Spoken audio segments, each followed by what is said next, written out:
Yo,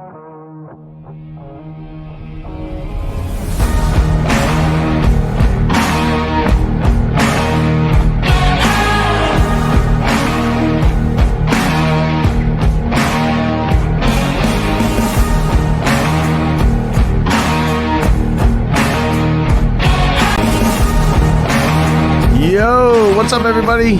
I'm Bob Walters. Welcome to the Locked Up Sports Weekend Wrap-Up.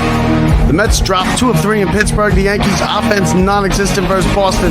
Denver is 48 minutes away from their first NBA championship. The Cup will be in the building tomorrow night in Vegas. And a wild finish to the Canadian Open on the PGA Tour, which has had all kinds of issues. We got a lot to do. I hope everybody had a good weekend. Happy Monday, and welcome to the show. Thanks for joining us. Thanks for tuning in. Again, if you want to find us, lockedupsports.net. You can find us anytime. We're going to have a guest announcement later at the end of this show. So a lot going on today. Let's start with the New York Mets. And then the Mets, the news is not good. Of course it's not good. It's never good with the Mets, right? They dropped 2 of 3 this weekend in Pittsburgh. They are now 4 games under 500. They are 9.5 games behind Atlanta. They are falling really out of the race as far as the division goes. They are a couple games out of the wild card, but that last wild card spot, is that really, you're going to have to jump over a bunch of teams, and it's not even July yet. It's not even the middle of June yet. And we're talking about the Mets being out of it, a team, the most expensive payroll in the history of baseball. The manager that myself and every other Met fan was screaming and yelling for years to come here. And look what we got. We had a good year last year, 101 wins, and then a disappointment in the playoffs. And now this year, it never really got off the ground this year. It started at the WBC with Diaz, and it never really got off the ground. It's just been inconsistent play, and it was more of that this weekend. They're 2-8 so far in June. 2-8. They're pitching to a 5 ERA. Okay, they've had 95 strikeouts. This team strikes out more than anybody. You got them striking out yesterday. A pinch hitter, Guillorme strikes out on a pitch clock violation. He wasn't ready. I mean, that's inexcusable. Inexcusable. You cannot strike out on a pitch clock violation. It's so Mets, though. It's so Mets for that to happen. And they didn't play well at all. Buck, after Friday night's disaster, 14-7, a low scoring football game. We've been referencing football scores a lot with the Mets. 13-10, 14-7. And it wasn't even that close, to be honest with you. It was 12-2 at one point. McGill pitched. It was a disaster. And Buck held a closed-door meeting on Saturday. They came out. They responded. They played well on Saturday. They won the game. Zenga pitched well. But I don't like the fact that Buck had to call the closed-door meeting. I think it needed to be a players-only meeting. I think that Scherzer, Verlander, Alonso, McNeil, even maybe Nimmo, somebody should have called that thing. Close the doors, throw some chairs around, scream and curse at each other, get it all out in the open, and then see what happens. Buck called it, though. It was a team only meeting. So you had the players and the coaches in there, and I'm sure there was some screaming and yelling. We don't know what happened. We're not supposed to know what happened. That's why it's closed door. But I like the players only better. I think it's more free. You speak more freely when your supervisor or your boss isn't there, right? So I'm sure Buck threw some ultimatums at him. He's not a very fiery guy, though, and that's another reason why. If it was Bobby V, or if it was even Terry Collins, I could see having the coaches go in there and scream and yell at them. I think this team needs to be screamed and yelled at. A lot of people are saying that low F, they're not trying, they don't care. Listen, a baseball team that's not hitting, a baseball team that's losing, no matter who they are, looks like they don't care. They look like they're not trying, because when you're up at the plate and you're just not hitting, and the whole team isn't hitting, it looks like it's low effort, but it's not. They're trying, they care, because they got to listen to it every day. They got to read it in the papers every day. They got to read it everywhere.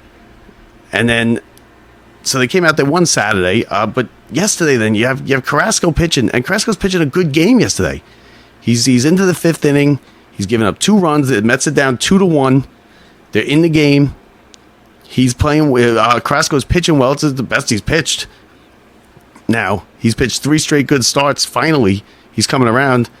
He's into the 5th inning, and Collins pulls him, and it was kind of inexplicable why he pulled him. He explained after the game that he was on regular rest and not extra long rest. I guess they'd say in 6 days is now regular rest, which again makes no sense to me. I think it's clear that they're going to go to a 6-man rotation, but still, you need a win. You got to win this series. It's the rubber match of the series. You're on the road. You got your pitcher he's pitching well. 6 strikeout. What do you have? No, I'm sorry. He only had 1 strikeout, but only gave up 6 hits through 4 2/3, and then you pull him. And again, the Mets give up. They lose the game. What did they lose yesterday? 3-2. So, I'm sorry, 3-1 yesterday. They're not hitting. They're not scoring runs. When they hit, they don't pitch. When they pitch, they don't hit.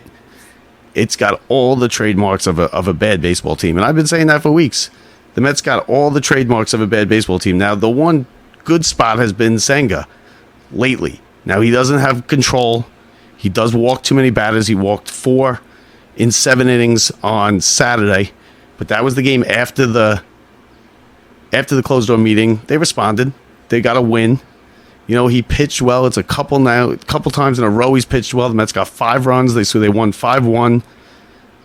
But Senga does have control problems. He walked 4. He's walked the ballpark a couple times in a couple of these starts. But listen, he pitched well yesterday, and I think that's something you could build on. You got the Subway Series coming up. You got Verlander and Scherzer. We're going to talk about that in a minute. There's zero buzz for that. Zero. Nobody cares at all about the Subway Series anymore. I really don't think they should do it anymore. But, they will. So this weekend, the Mets dropped 2 of 3.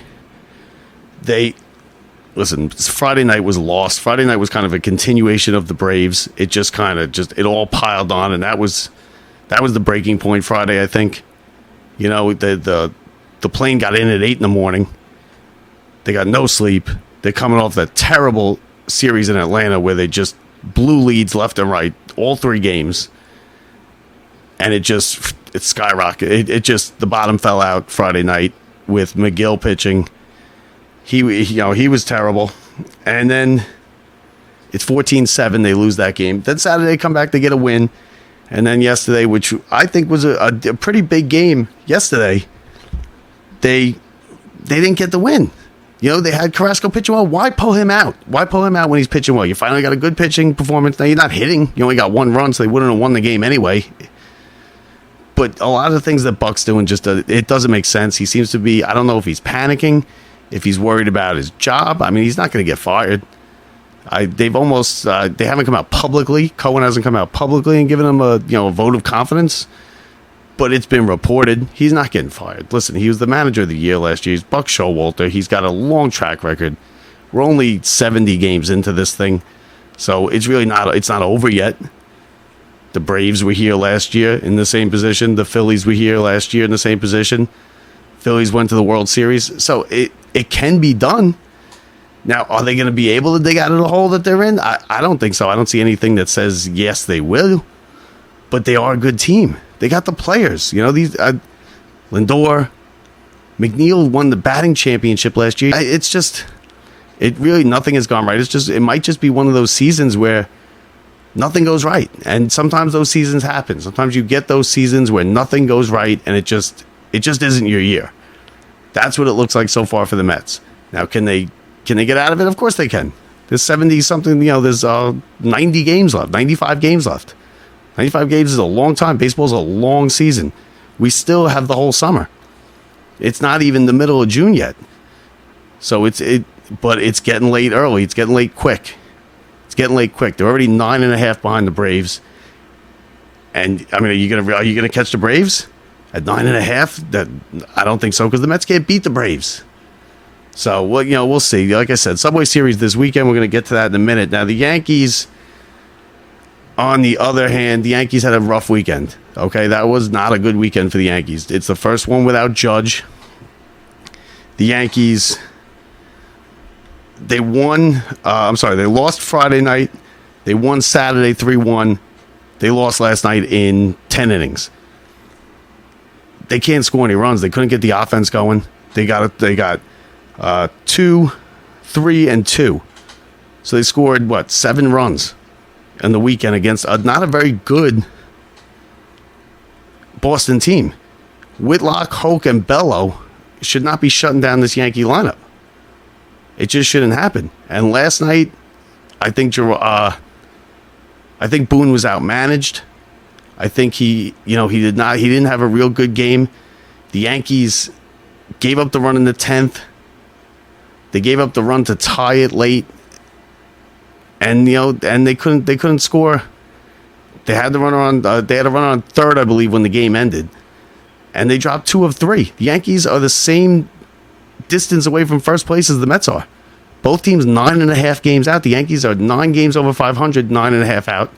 The Mets are 4 games under 500, 9.5 out. So, I mean, do I think... Oh, hold on. So, do I think that the Yankees are going to be okay? Now, they're in a good division. They're in the best division in baseball. So, I do think they'll be all right. They're going to probably... But do you really want to be in that last wild card? Because just like for the Mets, the division is going to start to slip away for the Yankees. You go 12.5, 12, 13 games behind Tampa, you're not catching them. You go 8 games behind Baltimore, you're not going to catch Baltimore either. So Baltimore's for real.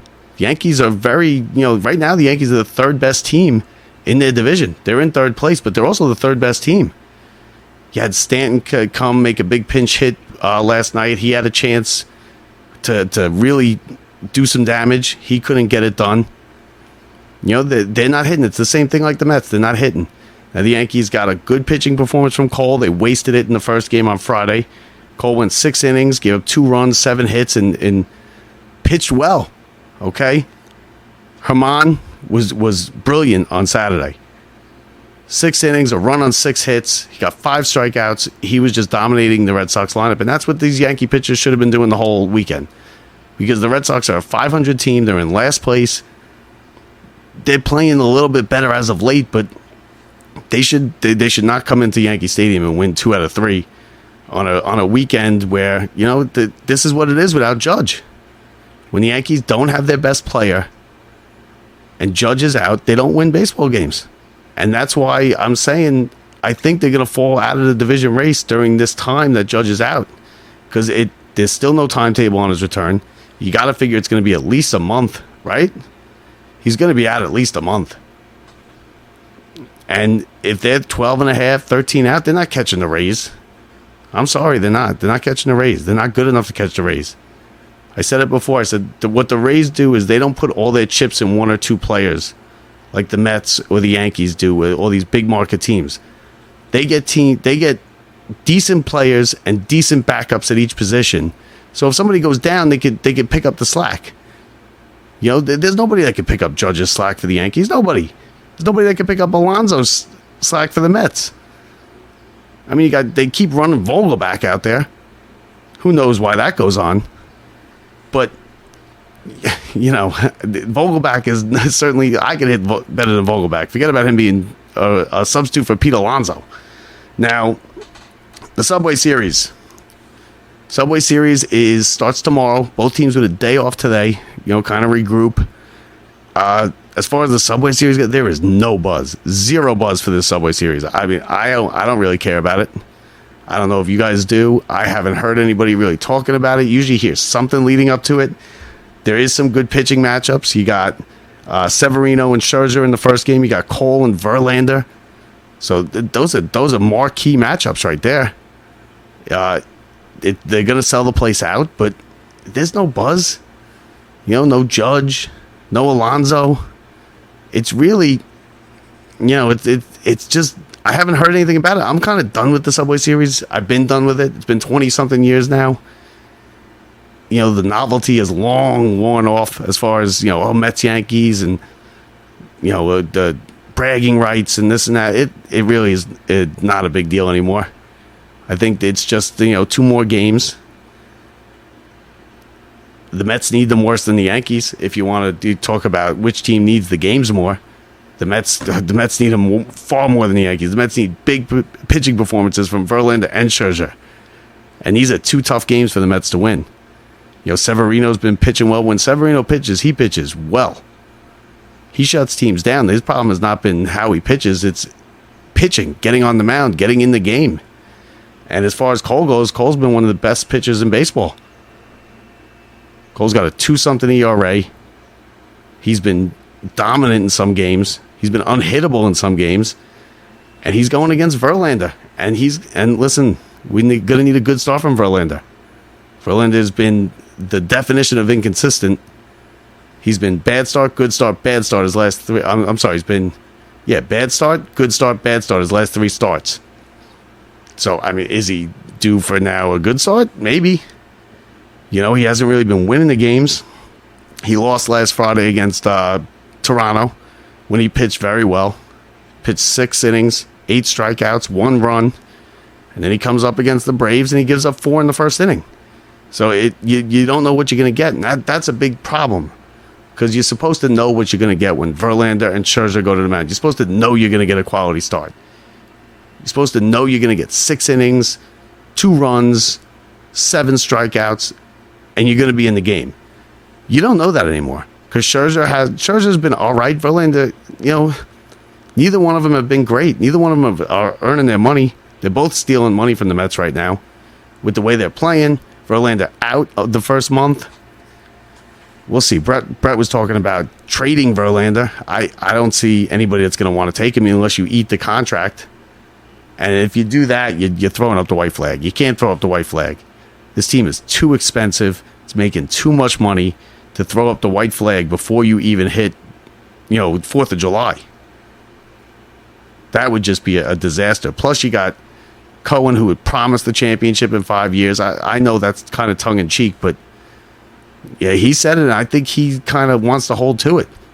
And at this point, forget about a championship. Forget about the playoffs. They're just trying to win a couple series.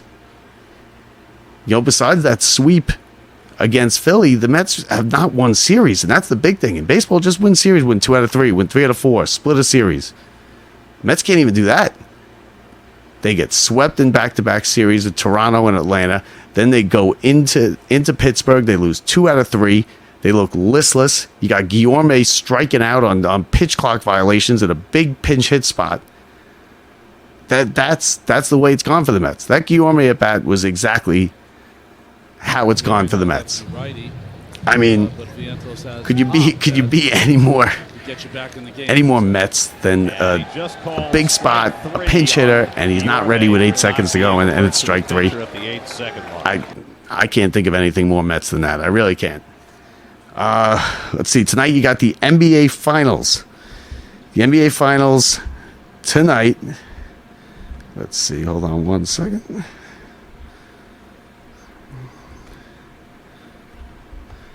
So the NBA Finals tonight, Game 5. Look, this is it. This is it. You got Denver's 1 win away. Denver 1 win away. They're 48 minutes from their title. I think they're going to get it tonight. They're too good. Jokic is too good. He's dominating these games, and he really hasn't even played his best game yet.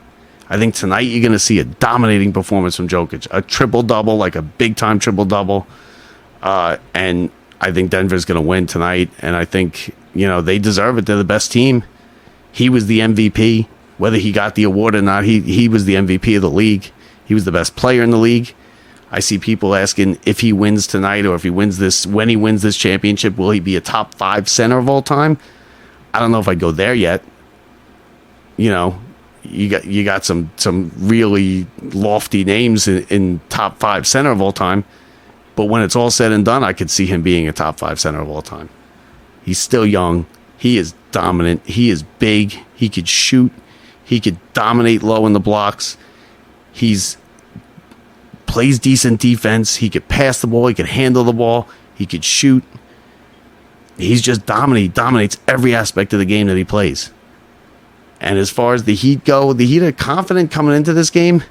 They're confident, but that they can't be really. They can't. They're saying everything. They're saying all the right things. They can't really believe that they're going to come back, because I think they see the writing on the wall.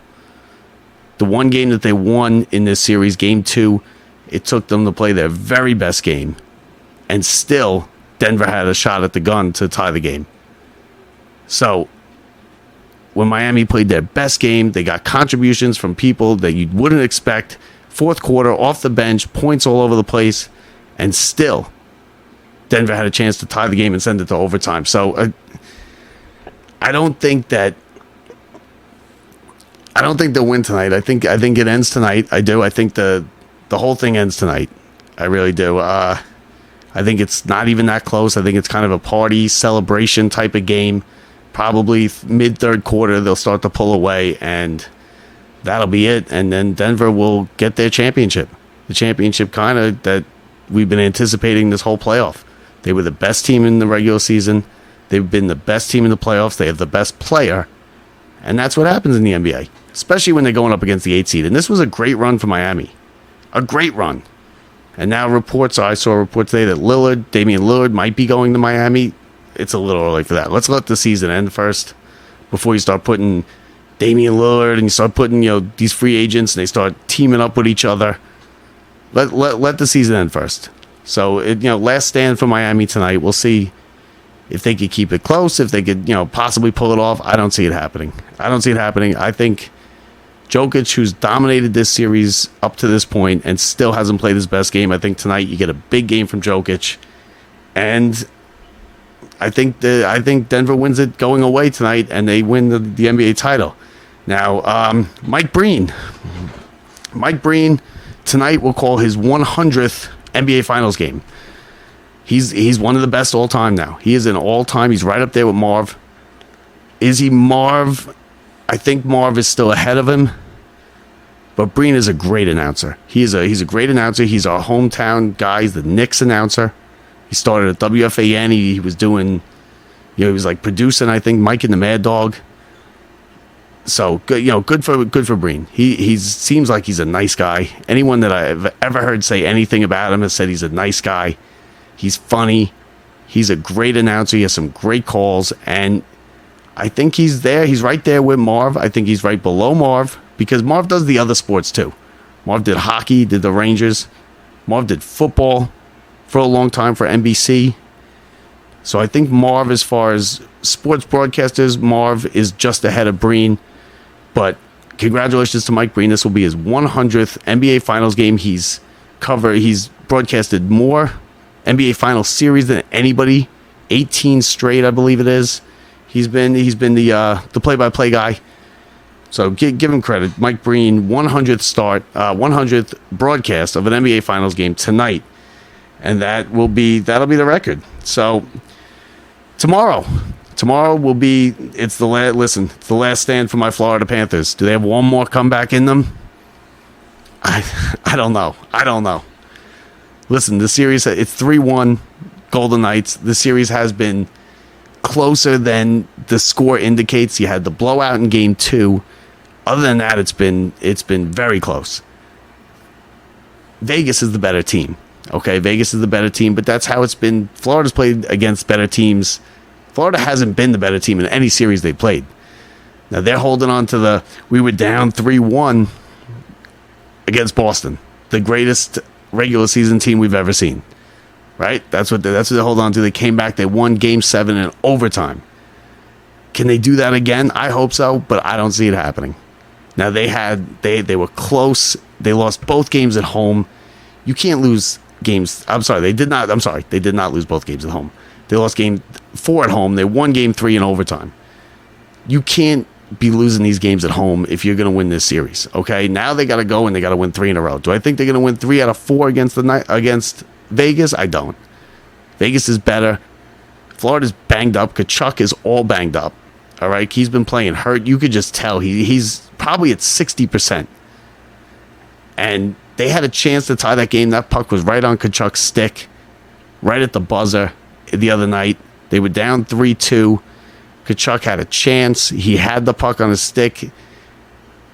It looked like it might not have counted even if it went in. The goalie made a great save. Then there was fights all over the place.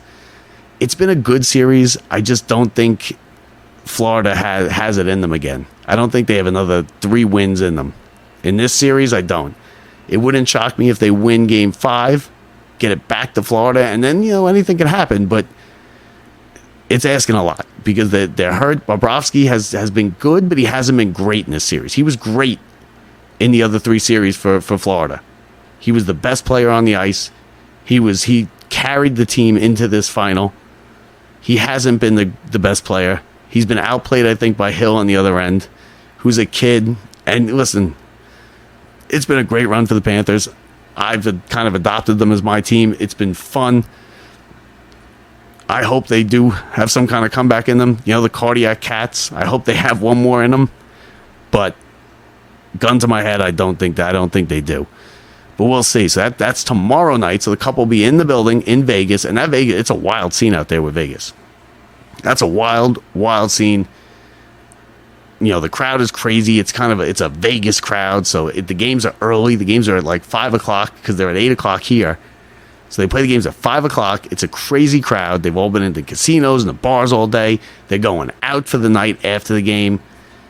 And if Vegas can win this thing tomorrow night, it's going to be a wild scene out in Las Vegas for tomorrow night. I'll tell you that much. But I hope they don't. I hope Florida can, dig deep and get it. But like I said, they got a couple guys hurt. Kachuk, their best player, he's noticeably hurt. And he's doing everything he can. He really is. He's doing everything he can. But sometimes you don't have it. Even with him at full strength, I think the Vegas is a better team. You needed Bobrovsky to kind of win this thing by himself, which is what he did in some of the other series. He hasn't done it here in this series. He's played well. He hasn't played poorly. I'm not going to sit here and say he's the reason for it, but he needed to be great, and he hasn't been great in this series up until this point. Now, with the hold on one second. Now, yesterday at the Canadian Open, there's been a lot of issues with the PGA, of course, with the LIV merger and with everything that's been going on with that. People are bashing the PGA, rightfully so. Don't get rightfully so, because they screwed up big time. They got hosed by the Saudis with the LIV deal. Yesterday was a great moment. You had the Canadian Open. It's been 54 years since the Canadians have won, since a Canadian has won the Canadian Open. 54 years. That's the length of the Rangers before they won in 94. 1940 to 94 was 54 years. That was the curse. The Rangers broke the curse at 54 years. Nick Taylor broke the curse at 54 years for the Canadian Open. And that place went crazy. That was the tournament of the year. It went to him and Fleetwood went to a 4-hole playoff. The kid sunk a 72-foot putt to win the tournament. And here it is right here. I mean, look at this putt. It goes right in. I mean, unbelievable. And look at the crowd go crazy. It was a wild scene. He made 2 putts to get to the playoff, too. He hit a big one. He hit 2 big putts on 17 and 18. Had the lead in the clubhouse. Fleetwood came back. He sunk his putts, tied it. He missed the eagle putt on, I believe, 17 to take the lead. They went to the playoff. They played 4 playoff holes. On the 4th playoff hole, he sunk a 70. Nick Taylor sunk a 72-foot putt, and the place went crazy. And everybody was rooting for him. Everybody was rooting for him, and you had to be rooting for him with that, because the first playoff hole, he had an advantage on the par 5. He went with the it looked like a 3-wood. He got it much further. He got it down the middle, and then on the second shot, he kind of flubbed it, and he went on the hill just next to the greenside bunker, and then ended up missing the putt. So they went to another hole, and then they played 18 for, I think, the 3rd or 4th time of the day. And he had a 72-foot putt is outrageous. With that kind of pressure, with the whole country watching, And we're going to play the call for you after. It's going to be in the sounds of the weekend. It's a great call. So, I mean, hang on for that. That's going to be coming up in just a minute. We also have another, I'd like to make an announcement now about the upcoming show. It's probably going to be 2 weeks, maybe 3 weeks. We haven't set the date yet, but we're going to have a return guest.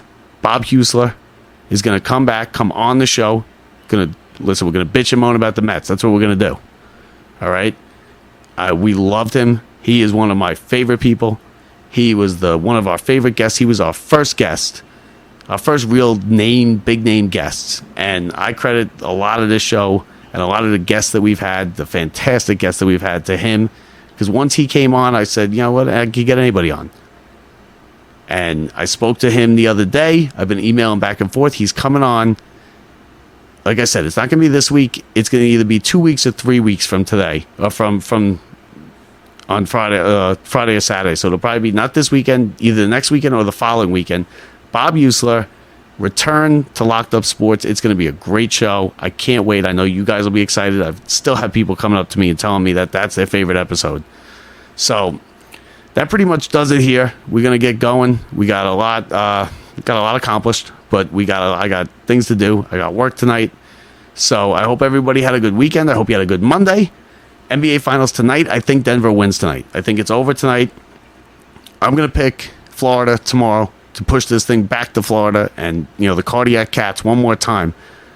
But as far as the NBA goes, I think it ends tonight in Denver. They get their first NBA title. Again, congratulations to Mike Breen, the 100th broadcast, most all time. So that does it for us. I will talk to you with Brett next weekend. Saturday, I believe, is the show. We'll talk to you Saturday, everybody. We leave you tonight with some sounds from the weekend that was in the world of sports.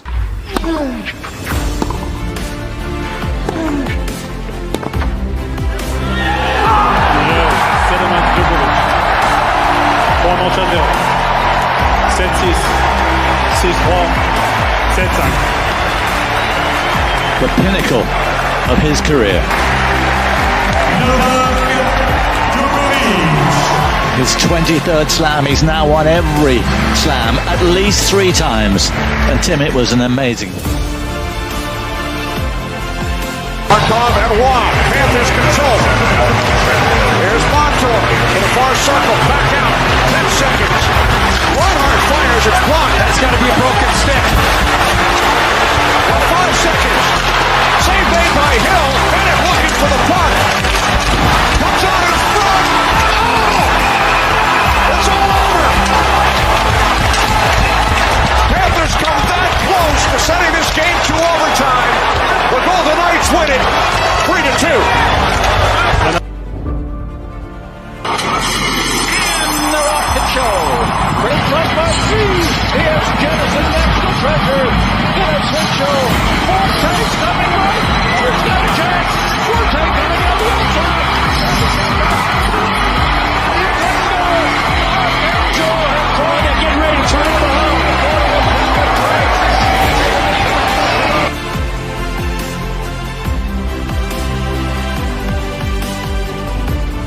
Swing of the putter. Comes up with some speed. Now up the right. For the Eagle. For the win. To the cup. To the gun! The drought is over! The drought is over! Mick Taylor with the Eagle, the 2023 RBC Canadian Open champion! History! 2-year exemption! He's an icon now in this country! If there were a Hall of Fame for Hall of Famers, Secretariat would be a unanimous choice. For what that horse accomplished is quite simply incomparable. Victory and record time at the Kentucky Derby. Victory and record time at the Preakness. And yes, victory and record time at the Belmont Stakes. Each still stands. No horse since then has run faster at the Derby, at the Preakness, or the Belmont.